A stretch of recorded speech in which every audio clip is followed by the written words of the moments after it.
ಬಸವನಾಡಿನ ಸಂಪ್ರದಾಯದಂತೆ ಸರ್ವರಿಗೂ ಶರಣು ಶರಣಾರ್ಥಿ. ಬಯಲಿನೆ ಬಿತ್ತಿ ಯೂಟ್ಯೂಬ್ ಚಾನೆಲ್ಗೆ ಎಲ್ರಿಗೂ ಸ್ವಾಗತ. ನಮ್ಮ ಈ ಪ್ರಯತ್ನವನ್ನು ಬೆಂಬಲಿಸೋಕೆ ದಯವಿಟ್ಟು ಚಾನೆಲ್ಗೆ ಚಂದಾದಾರರಾಗಿ. ಇವತ್ತು ನಾವು ವಿಶ್ವಗುರು ಬಸವಣ್ಣನವರ ಒಂದು ಬಹಳ ಶಕ್ತಿಯುತವಾದ ವಚನದ ಆಳಕ್ಕೆ ಇಳಿಯೋಣ. ಅದರ ಒಳರ್ಥಗಳನ್ನ ಅರ್ಥ ಮಾಡಿಕೊಳ್ಳೋ ಪ್ರಯತ್ನ ಮಾಡೋಣ. ಮೊದಲಿಗೆ ಆ ಪೂರ್ತಿ ವಚನ ಹೇಗಿದೆ ಅಂತ ಕೇಳೋಣ. ಎಲವದ ಮರ ಹೂತು ಫಲವಾದ ತೆರನಂತೆ ಸಿರಿಯಾದಡೇನು ಶಿವಭಕ್ತಿ ಇಲ್ಲದನ್ನಕ್ಕ, ಫಲವಾದಡೇನು ಹೇಳ ಹಾವು ಮೆಕ್ಕೆಯ ಕಾಯಿ, ಕುಲವಿಲ್ಲದ ರೂಹು ಎಲ್ಲಿದ್ದಡೇನು, ಬಚ್ಚಲ ನೀರು ತಿಳಿದಲ್ಲಿ ಫಲವೇನು, ಅವಗುಣಿಗಳನ್ನು ಮೆಚ್ಚ ಕೂಡಲ ಸಂಗಮದೇವ. ಈ ವಚನವನ್ನ ಒಂದೊಂದೇ ಸಾಲು ಬಿಡಿಸಿ ನೋಡಿದ್ರೆ ಮೊದಲನೇ ಸಾಲೇ ನಮ್ಮನ್ನ ಯೋಚನೆಗೆ ಹೆಚ್ಚುತ್ತೆ ಅಲ್ವಾ? ಎಲವದ ಮರ ಅಂದ್ರೆ ಬೂರಗದ ಮರ. ಹೌದು, ಬೂರಗದ ಮರ ನೋಡೋಕೆ ಅತ್ಯಂತ ಸುಂದರವಾದ ಹೂವು ಹಣ್ಣು ಬಿಡುತ್ತೆ. ಹೌದು, ಆದರೆ ಆ ಹಣ್ಣಿನೊಳಗೆ ತಿನ್ನೋಕೇನೂ ಇರಲ್ಲ, ಬರೀ ಹತ್ತಿ. ಸರಿ. ಬಸವಣ್ಣನವರು ಇದನ್ನ ನೇರವಾಗಿ ಸಿರಿಗೆ ಅಂದ್ರೆ ಸಂಪತ್ತಿಗೆ ಹೋಲಿಸ್ತಾರೆ. ಶಿವಭಕ್ತಿ ಇಲ್ಲದ ಸಂಪತ್ತು ಆ ಬೂರಗದ ಹಣ್ಣಿನ ಹಾಗೆ ಅಂತ. ಹೊರಗೆ ನೋಡೋಕೆ ಅದ್ಭುತ, ಅದು ಒಳಗ್ಪೊಳ್ಳು. ಒಂದ್ ನಿಮಿಷ, ಇಲ್ಲಿ ತಾವು ಶಿವಭಕ್ತಿ ಅಂತ ಹೇಳಿದ್ರಿ ಅಲ್ವಾ? ಹೌದು. ಆ ಪದದ ಬಗ್ಗೆ ಒಂದು ಸ್ಪಷ್ಟನೆ ಕೊಡೋದು ಬಹಳ ಮುಖ್ಯ ಅನ್ಸುತ್ತೆ. ಯಾಕಂದ್ರೆ ಸಾಮಾನ್ಯವಾಗಿ ಶಿವ ಅಂದ್ರೆ ನಮಗೆಲ್ಲ ಒಂದು ರೂಪ ಕಣ್ಣು ಮುಂದೆ ಬರುತ್ತೆ. ಹೌದು, ಕೈಲಾಸ, ಜಟೆ, ಗಂಗೆ. ಅದೇ. ಆದ್ರೆ ಲಿಂಗಾಯತ ದೃಷ್ಟಿಕೋನದಲ್ಲಿ ಅಂದ್ರೆ ಬಸವಣ್ಣನವರು ಹೇಳುವ ಶಿವ ಅನ್ನೋದು ನಿರಾಕಾರ. ಅದಕ್ಕೆ ಯಾವುದೇ ರೂಪ ಇಲ್ಲ. ಅದು ಇಡೀ ವಿಶ್ವವನ್ನೇ ವ್ಯಾಪಿಸಿರೋ ಒಂದು ಚೈತನ್ಯ ಶಕ್ತಿ. ಹಾಗಾಗಿ ಇಲ್ಲಿ ಶಿವಭಕ್ತಿ ಅಂದ್ರೆ ಯಾವುದೋ ವಿಗ್ರಹ ಪೂಜೆಯಲ್ಲ. ಸರಿ ಸರಿ. ಅದು ಆಂತರಿಕ ಶುದ್ಧತೆ, ನೈತಿಕತೆ, ಸದ್ಗುಣಗಳಿಗೆ ಇಟ್ಟ ಇನ್ನೊಂದು ಹೆಸರು. ವಾ, ಇದು ಬಹಳ ಮುಖ್ಯವಾದ ಒಳನೋಟ. ಹಾಗಾದ್ರೆ ಈ ವಚನ ಕೇವಲ ಧಾರ್ಮಿಕ ವಿಷಯದ ಬಗ್ಗೆ ಮಾತಾಡ್ತಾ ಇಲ್ಲ? ಖಂಡಿತ ಇಲ್ಲ. ಇದು ವ್ಯಕ್ತಿಯ ಮೂಲಭೂತ ಗುಣ, ಅವನ ವ್ಯಕ್ತಿತ್ವದ ಬಗ್ಗೆ ಮಾತಾಡ್ತಾ ಇದೆ. ಸರಿಯಾಗಿ ಹೇಳಿದ್ರಿ. ಇದೇ ದೃಷ್ಟಿಯಿಂದ ವಚನದ ಮುಂದಿನ ಉದಾಹರಣೆಗಳನ್ನ ನೋಡಿದ್ರೆ ಅವು ಇನ್ನಷ್ಟು ಸ್ಪಷ್ಟವಾಗ್ತವೆ ಅಲ್ವಾ? ಹಾವು ಮೆಕ್ಕೆಯ ಕಾಯಿ. ಅದು ನೋಡೋಕೆ ಹಣ್ಣಿನ ಹಾಗೆ ಇರುತ್ತೆ, ಆದ್ರೆ ಅದು ವಿಷ. ಹಾಗೆಯೇ ಕುಲವಿಲ್ಲದ ರೂಹು ಅಂದ್ರೆ ಸದ್ಗುಣಗಳಿಲ್ಲದ ಬರೀ ಬರಿಹಿಕ ಸೌಂದರ್ಯ. ಈ ಎಲ್ಲಾ ಉದಾಹರಣೆಗಳು ಪ್ರಕೃತಿಯಿಂದಲೇ ಬಂದಿರೋದು ವಿಶೇಷ.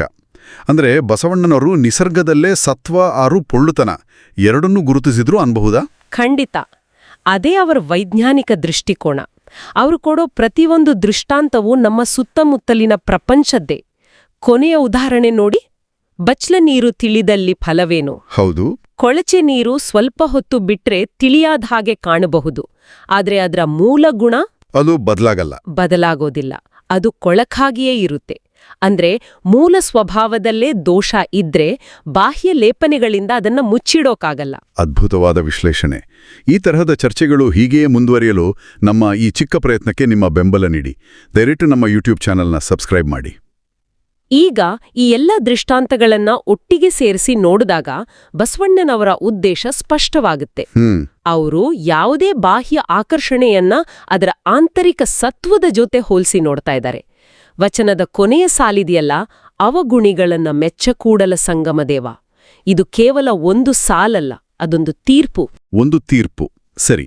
ಆ ಜಾಗತಿಕ ಚೈತನ್ಯ, ಆ ಕೂಡಲ ಸಂಗಮದೇವ ಮೆಚ್ಚೋದು ವ್ಯಕ್ತಿಯ ಆಂತರಿಕ ಗುಣಗಳನ್ನ ಮಾತ್ರ, ಹೊರಗಿನ ಸಂಪತ್ತು, ಸೌಂದರ್ಯ ಅಥವಾ ಸ್ಥಾನಮಾನವನ್ನಲ್ಲ.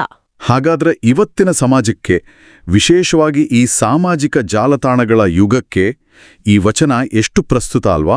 ಹೌದು. ಇಲ್ಲಿ ಕಾಣೋ ಯಶಸ್ಸು, ಸೌಂದರ್ಯ, ಜೀವನ ಶೈಲಿ ಎಲ್ಲವೂ ಆ ಎಲವದ ಮರದ ಹಾಗೆ ಬಹಳ ಆಕರ್ಷಕವಾಗಿ ಕಾಣುತ್ತೆ. ತೋರಿಕೆ. ಆದ್ರೆ ಅವುಗಳ ಹಿಂದೆ ನಿಜವಾದ ಗುಣ ಅಥವಾ ಸತ್ವ ಇದೆಯಾ ಅಂತ ಪ್ರಶ್ನೆ ಮಾಡ್ಕೋಬೇಕಾಗತ್ತೆ. ಬಸವಣ್ಣನವರು ಕುಲವಿಲ್ಲದ ರೂಹು ಅಂದಿದ್ದು ಇವತ್ತಿನ ಪರ್ಸನಲ್ ಬ್ರ್ಯಾಂಡಿಂಗ್ ಸಂಸ್ಕೃತಿಗೆ ನೇರವಾಗಿ ಹೇಳಿದಾಗೆ ಇದೆ. ಅತ್ಯಂತ ಸರಿಯಾದ ಹೋಲಿಕೆ. ನೋಡಿ, ಈ ವಚನ ಸಂಪತ್ತು ಅಥವಾ ಸೌಂದರ್ಯಕ್ಕೆ ವಿರೋಧಿ ಅಲ್ಲ, ಅದನ್ನ ಸ್ಪಷ್ಟಪಡಿಸ್ಬೇಕು. ಓಕೆ. ಆದ್ರೆ ಸದ್ಗುಣಗಳಿಲ್ಲದ ಸಂಪತ್ತು ಮತ್ತು ಸೌಂದರ್ಯ ನಿರರ್ಥಕ ಅನ್ನೋದೇ ಇದರ ಸಾರ. ಹಾಗಾಗಿ ಈ ವಚನ ನಮ್ಗೆಲ್ಲ ಒಂದು ಪ್ರಶ್ನೆ ಕೇಳುತ್ತೆ. ತೋರಿಕೆಗೆ ಹೆಚ್ಚು ಬೆಲೆ ಕೊಡುವ ಈ ಜಗತ್ತಿನಲ್ಲಿ ನಾವು ನಿಜವಾದ ಮೌಲ್ಯ ಯಾವುದು, ಪೊಳ್ಳುತನವನ್ನ ಹೇಗೆ ಗುರುತಿಸಬೇಕು?